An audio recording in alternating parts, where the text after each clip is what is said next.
Hello and welcome to Joy in Our Town, TBN, Kansas City. I am your host, Lindsay Hardiman, and today we are joined with Miss Chantell Garrett, who is going to give us some information about the youth and safety with them in our community. Miss Chantell, welcome. Hi, Lindsay. Thank you. And thank you for being here. We're very thankful for you to be here today. Thank you for having me. All right, so let's give us a brief overview about yourself and your organization, R.U.B.I.E.S. Yes. So I'm Chantell Garrett. I'm the president and founder of R.U.B.I.E.S, Inc., and R.U.B.I.E stands for Realizing Your Best in Every Situation.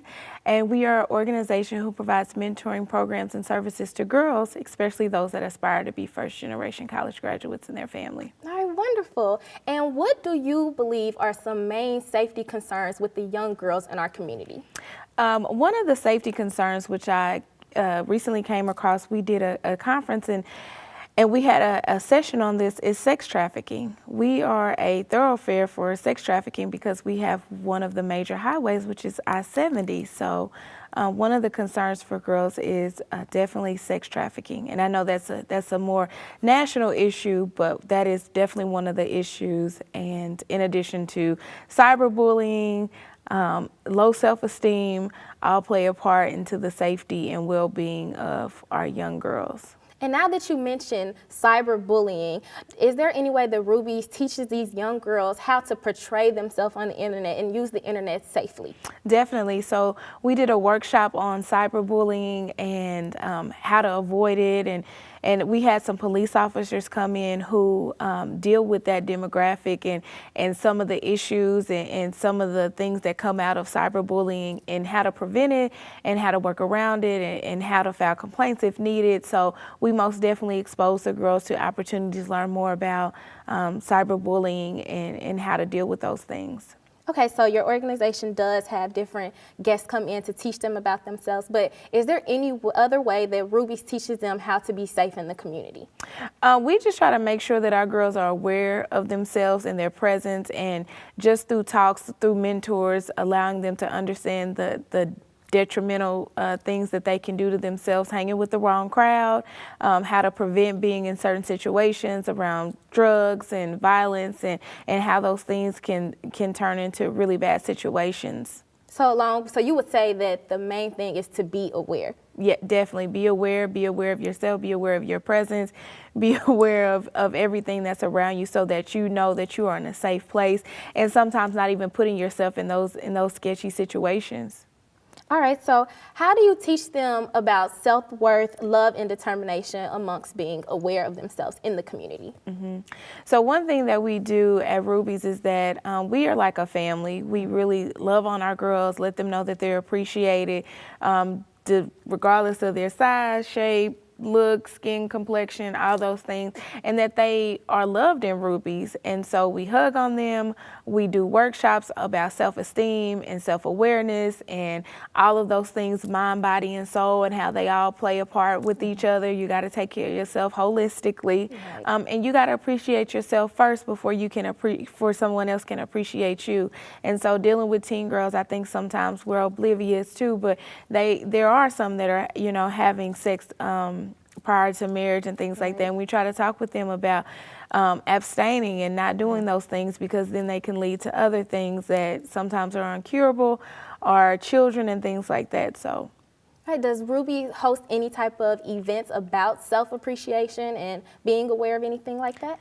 So throughout the year, through our primary program, Project 100, which is our year-round program, we definitely talk about those things year-round. We host workshops, we bring in workshop facilitators to talk to our girls, but then during our annual No Boys Allowed conference, we also discuss those things and make sure that self-esteem, self-love, self-awareness, self-appreciation is always a part of the dialogue and the conversation with our workshop people. So yeah, we definitely try to make sure that our girls know that they have to be whole. Wonderful, wonderful.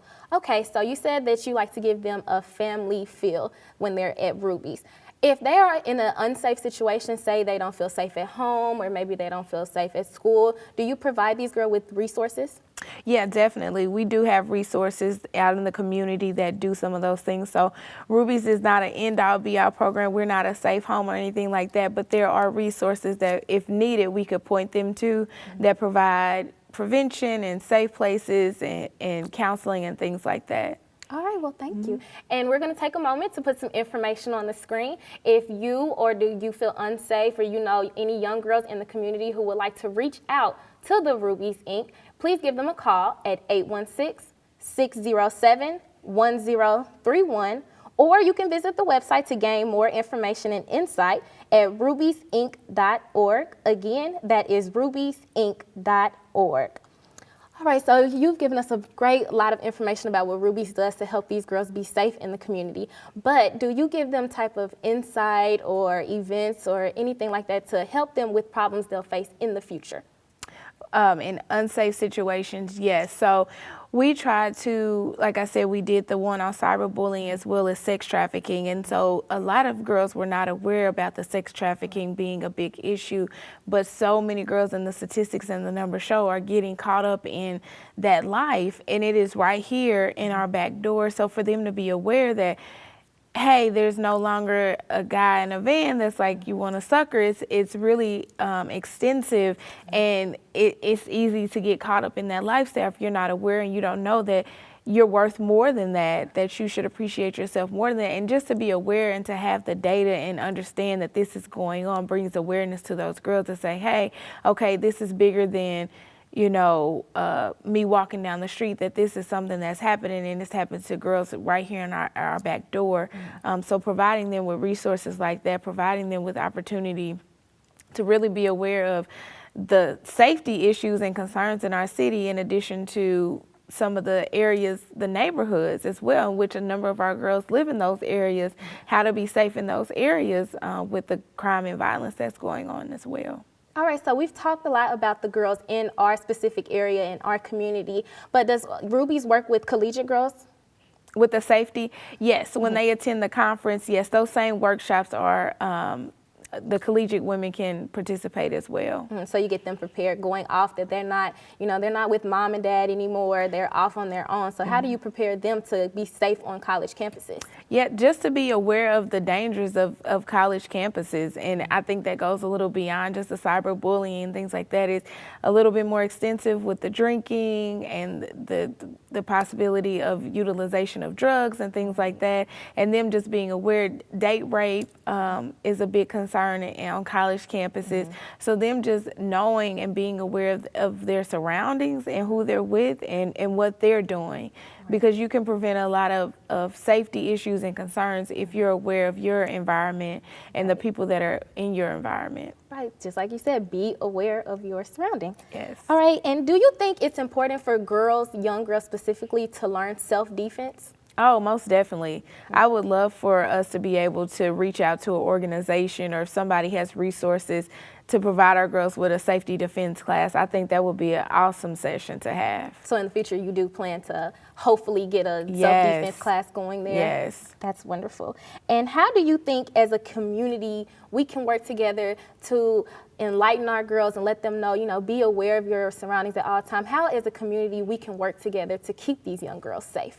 I think as a community, first we have to learn how to be a community again, but that's another different conversation. But we have to really come together to make places that are safe for our young girls and make sure that we're looking out for each other's welfare and well-being. That's where it really starts with the community, is making sure that people are cognizant and aware and making sure that we're looking out for each other. All right, so you said the girls, you teach them about the human trafficking and then the cyberbullying.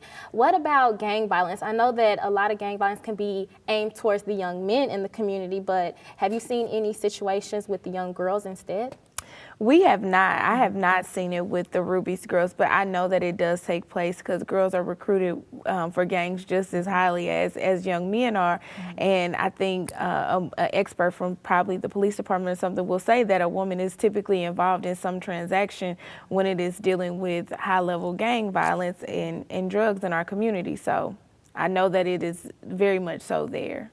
All right, so what would you say, in your opinion, if someone doesn't feel safe and they want to, but they say they may see some unsafe situation at home, do you think it's best that they keep quiet? They're really scared, they don't want to keep quiet. How would you or R.U.B.I.E.S provide information for them to get if there's a girl that has an unsafe situation, I think it's best that she say something before it's too late, because we never know what that unsafe situation is going to turn into. So it's always best to say something, to speak up, so that you can get the resources and the necessary assistance that you need to prevent any harm or danger coming to you.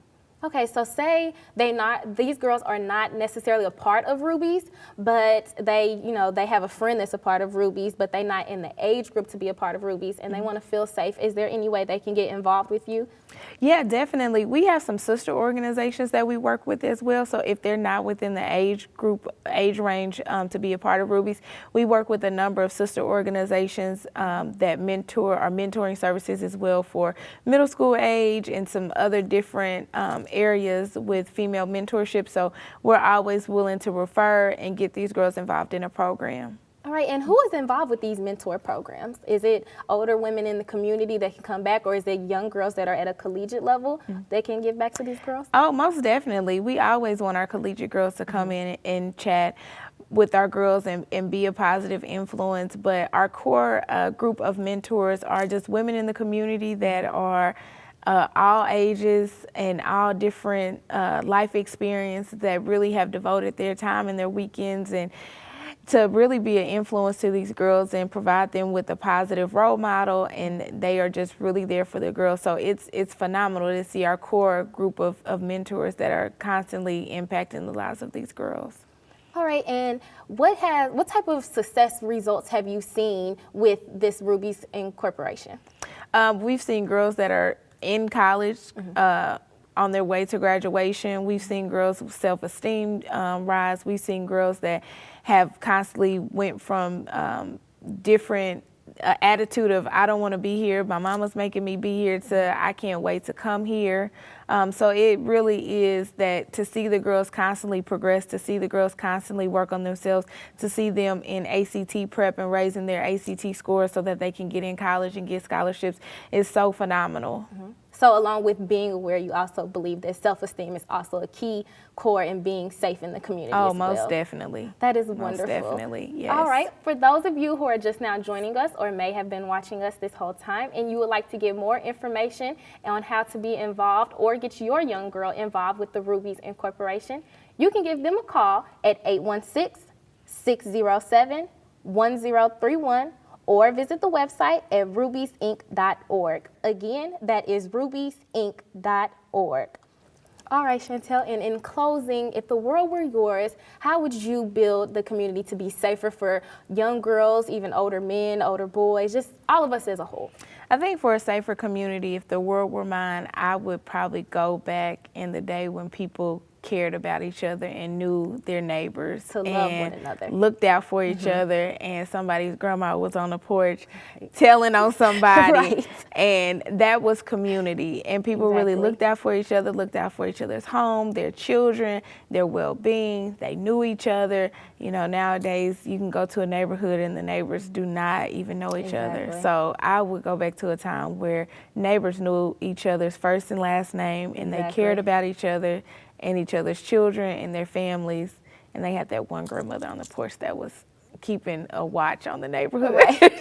All right, well, thank you for joining us. Thank you. And thank you for watching Joy in Our Town, TBN Kansas City. I am your host, Lindsay Hardiman, and have a great day.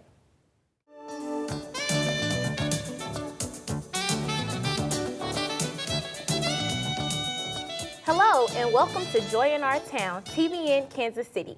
I am your host, Lindsay Hardiman, and today's topic is dealing with crime, specifically towards our youth.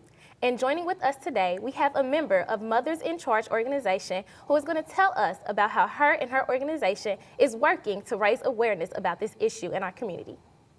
Rosilyn Temple, welcome to the show. Thank you. Thank you for joining us today. So let's start and open up by telling us your position within the Mothers in Charge organization and how you got involved. I am the founder of Kansas City Mothers in Charge chapter and the executive director of Kansas City Mothers in Charge chapter. Okay, and how did you get involved with this? Well, I got involved because my son, Antonio Thompson, who we call Pee-wee, was 26 years old, was found murdered November 23rd, 2011, what was Thanksgiving Eve. Okay, and so you've been involved for how many years, would you say? Since 2012. Since 2012. All right, and what is the mission of this organization? The mission is to help our community be a safer, better place to live, to prevent from us losing our children due to homicide here in Kansas City. It starts in our homes. That is our mission. And why do you think there was a need for this organization in our community? Because when my son was found murdered in his apartment, Thanksgiving Eve, there was no one there at the homicide scene to support the family, to support me as a family, the community, and even the police department. I think it was a need that, as a mother, to take a stand. Because who is better to take a stand and be a voice for their child is me as a mother. Right. And how many mothers altogether incorporate this organization? 10 mothers stand with KC Mothers in Charge. All right, so there's 10 mothers that all came together to create this organization? Yes, well, it's 10 mothers that are volunteer mothers that come together to stand that all have lost children due to homicide here in Kansas City. Okay, so I seen on your website that there is the founder and executive director stationed in Philadelphia. Is there any other organizations such as this, although there's one in Philadelphia? Are there any other around the nation? Yes, ma'am. It's Mothers in Charge chapters in San Francisco, LA, Harrisburg, South Bend, Pennsylvania. We have other chapters connected. We have Atlantic City chapter of Mothers in Charge. We have other organizations that's connected to Mothers in Charge. There's several other local, national chapters that are Mothers in Charge chapters. And does Mothers in Charge partner up with any other organizations? I know that you said there are several other chapters stationed around the nation, but do you partner with other organizations in the Kansas City area? Well, we collaborate.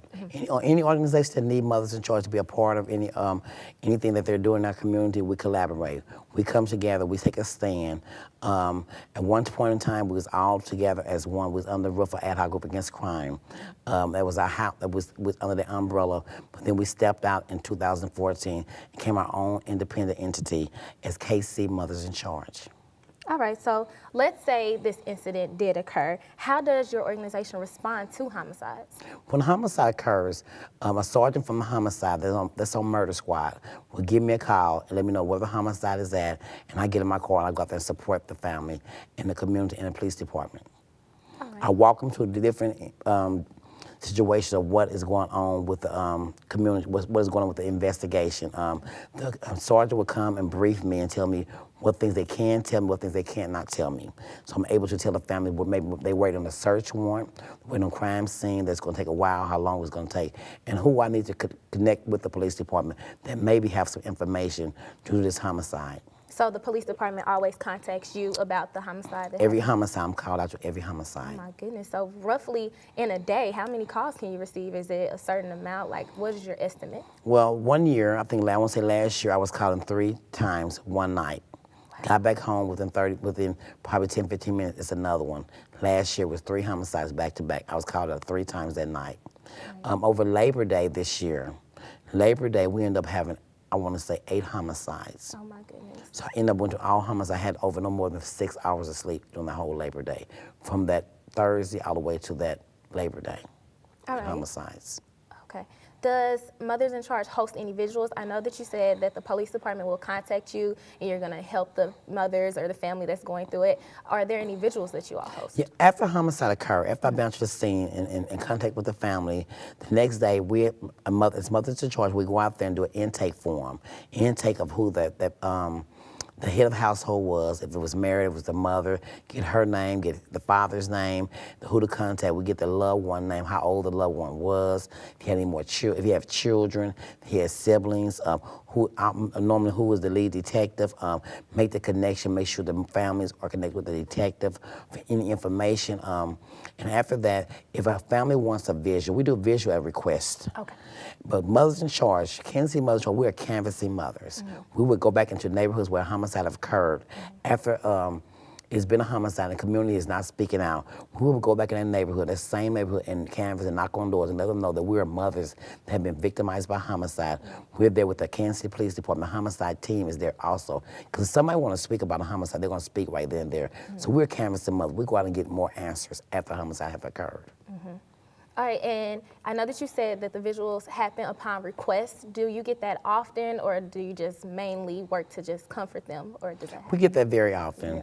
We do visuals all the time. I think we did a visual a week ago or so. So we do with visuals. I know I do at least about 2 visuals a month, I want to say, at least, or sometimes more. It depends on families. Other organizations do visuals, so we always never, that's why we said we do them at request. You know, I try to always send families out to other organizations that maybe been doing visuals, because we're mostly canvassing mothers. We're connected with the Kansas City Police Department.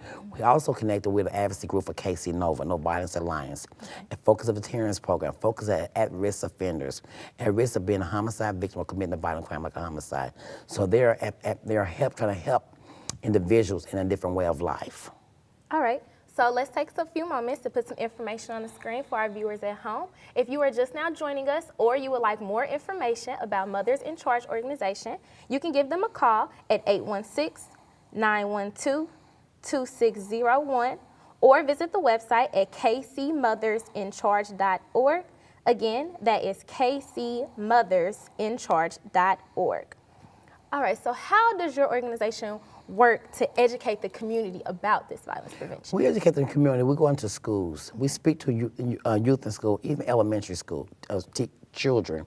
We let them know that the most important things in violence, if you see something, you know, it's okay to speak out. That's being a witness, not being a snitch. Right. It's different from being a snitch and a witness. A snitch is a person that goes to jail for a crime that they committed and wants a time cut, been doing something like a violent crime, like a homicide, and then they decide they want to talk to detectives about that.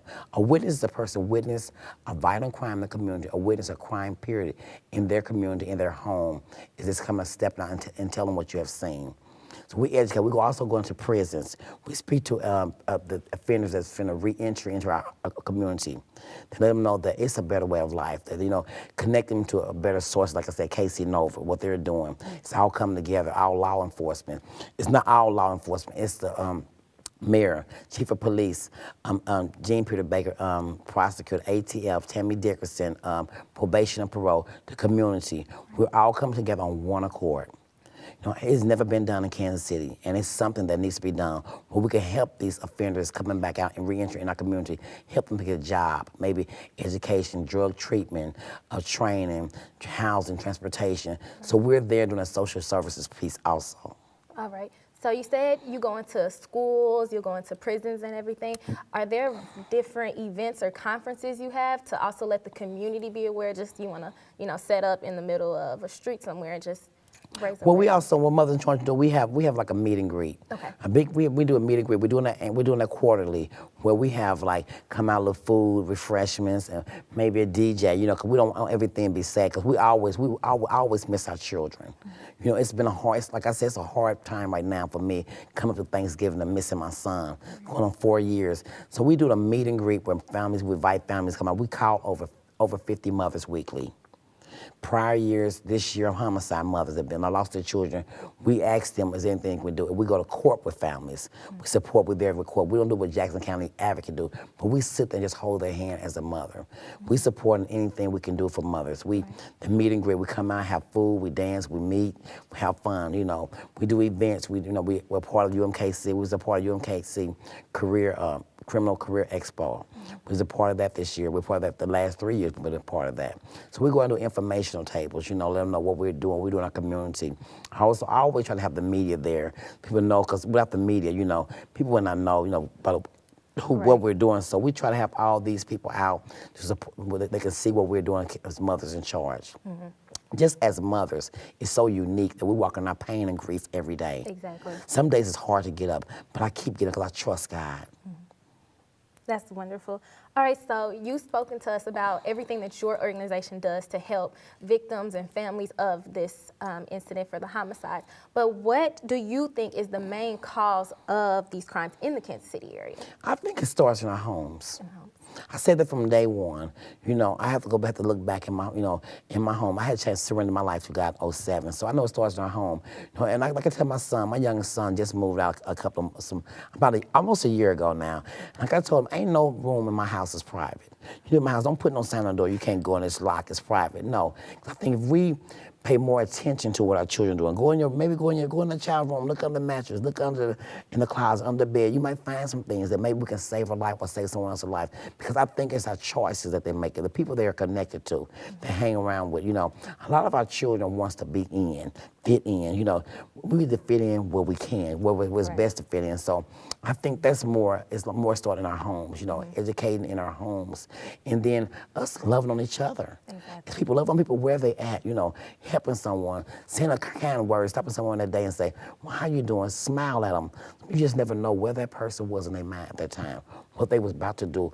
That one word that you said could have just changed their whole day. Right. So we need to get back to loving each other as a community. So what else would you say as a community we can all do to help alleviate these crimes? We see how the R.U.B.I.S did. That was one thing that stuck out in my heart. They played as a team.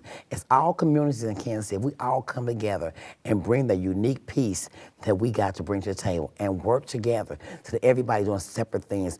We come together and build a team and stop pointing our fingers to help our community. I think we can change a lot of things.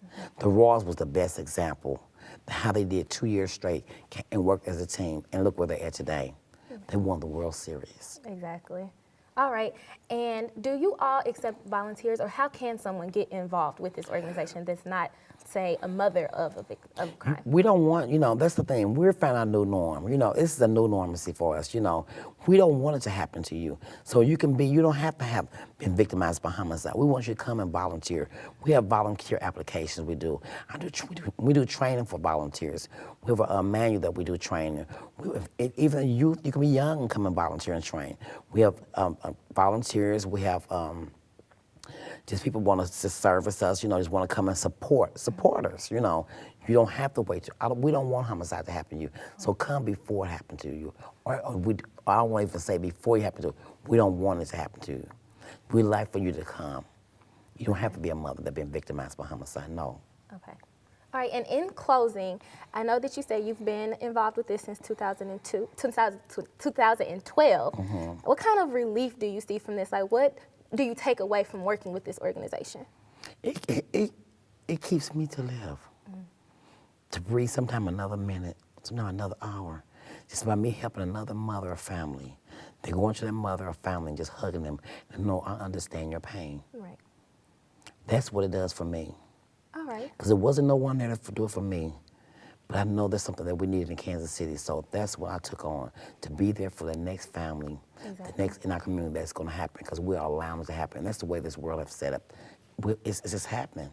All right. Well, thank you for joining us today. Thank you for having me. And again, if you would like more information or want to contact them so you can get involved with Mothers in Charge, please give them a call at 816-912-2601 or visit the website at kcmothersincharge.org. Thank you, viewers, for tuning in to Joy in Our Town, TBN Kansas City, and I am your host, Lindsay Hardiman.